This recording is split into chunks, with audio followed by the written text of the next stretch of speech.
Hi, this is Scott, the Fix-It Guy. Today we're going to be dealing with a Miele dishwasher that has a stuck circulation pump.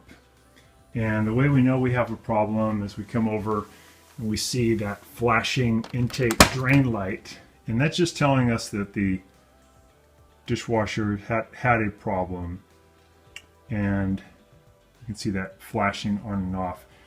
It could be different types of problems that will cause this, but the flashing could be a stuck circulation pump. So the next thing we'll do is a little test just to confirm that. So here's how we can confirm that the circulation pump is stuck. We're going to turn on the unit. We turned it off to get rid of that error code. We turned it on. We pick a cycle. Let's just use number 3 for normal cycle. Number 3. And we'll close it, and we should hear it drain for a little bit, and then we should hear it fill, and then if the circulation pump is working, we'd hear the pump kick in. We're going to close it. So we're hearing the drain pump first. That's normal. It's just getting rid of the water.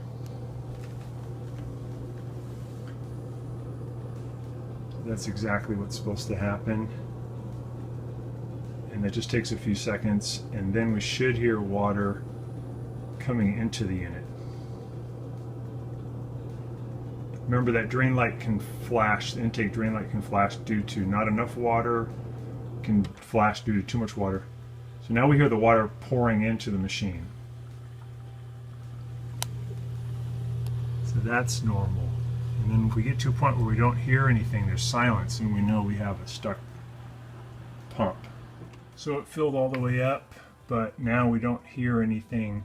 It takes after it fills up, still takes about it's up to as much as a minute before the circulation pump would kick in. We don't hear anything kicking in, and we got that darn light flashing. So this is confirmation that we have a stuck impeller. And to fix it, all we're going to need is a fork. The small fork is probably going to work best. There is an option of a medium-sized fork would work. These larger, big kitchen table forks are too big. Shouldn't use this. These smaller ones are great. Sometimes we bend back these middle prongs, so we just have the last 2 prongs, but the middle ones are gone. You almost don't have to do that. You can actually get away with just pushing this into the impeller. Here's an actual impeller off the Miele dishwasher, and just pushing it into the impeller. It fits in there pretty good, even without removing the middle tongs. And you can twist it, and you can get that thing freed up. A couple other things that help is to use some type of a lubricant in that water. Like a little bit of Wesson oil, vegetable oil would be great, or olive oil would work, or even some jet dry. They all have lubricant properties, and that can help to break free the impeller. This is the impeller housing. And this is the impeller itself, and this little metal part here gets kind of stuck against this rubber piece, and that's due to food debris or sometimes just getting dried out. And all the fork does in the lubricant is it just breaks free that impeller, so the motor is then strong enough to be able to turn it again, and then it works great. A lot of times if you leave a Miele dishwasher without being used for even a couple weeks, it can cause this to seize up, and you have to use this little fork trick to get it going. So another part of the confirmation process that it is the drain pump and not the water level is you just, once it fills, you look in here and make sure the water level has come up as high as the bottom of this white plastic filter handle. It's up to the bottom. That's perfect. If it goes beyond, there's something wrong with the fill valve. It's letting in too much water. If it hasn't gone up to this, maybe that's why you're getting the intake drain light. It's not going to circulation because it's not filling with enough water. So this would indicate a problem with the fill valve. In this dishwasher, this is filled perfectly right to the bottom of this handle. So we know that now that the circulation pump isn't starting, it's due to it being jammed. So next thing, we just want to get rid of some of this water so we have a little bit easier time working with it. And to do that, all we need to do is come up and turn off the dishwasher, turn it back on, pick a cycle. We'll just pick number 3. and press start, and that should drain that water out for us first thing. Yeah, we can do that. Water draining, perfect. Just take a few minutes. We'll have all that water out. We got all that water out. So next thing, we're going to put a little bit of this lubricant in. We're just going to use some of the vegetable oil. So just put about, oh gee, just a couple of these caps full would be great. We're going to bring that over here and remove this little filter housing. Just push it away from you and lift. You can get that right out. And then we're going to put in a little bit of that lubricant right there in that water. That water level there is totally normal. And we're just going to stir that up a little bit. And that can help us to get in there where the sump is and free it up. So we're going to do this right away, but normally you could let this sit for about 20 minutes. Now I take this fork, this is just a regular size fork, I'm going to put it in here.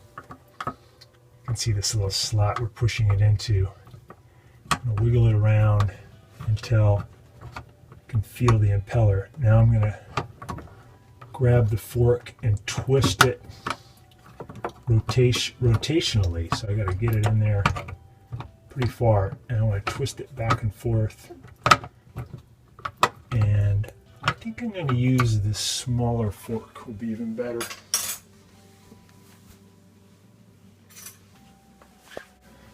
So this fork's a little bit smaller.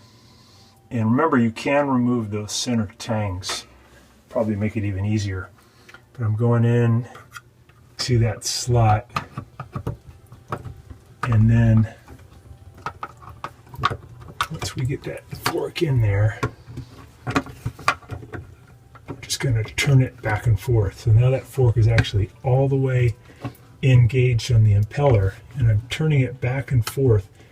I could probably even make a full revolution. Yeah. So I just turned it actually all the way. I'm going to turn it back the other way, and now I know that it's freed up for sure. I have worked on these where it's so tight that I've used a pair of pliers. So I got that thing in position. I took a pair of pliers so you can get a better light. Took a pair of pliers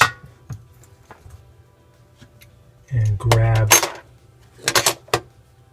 that fork. Slide in position.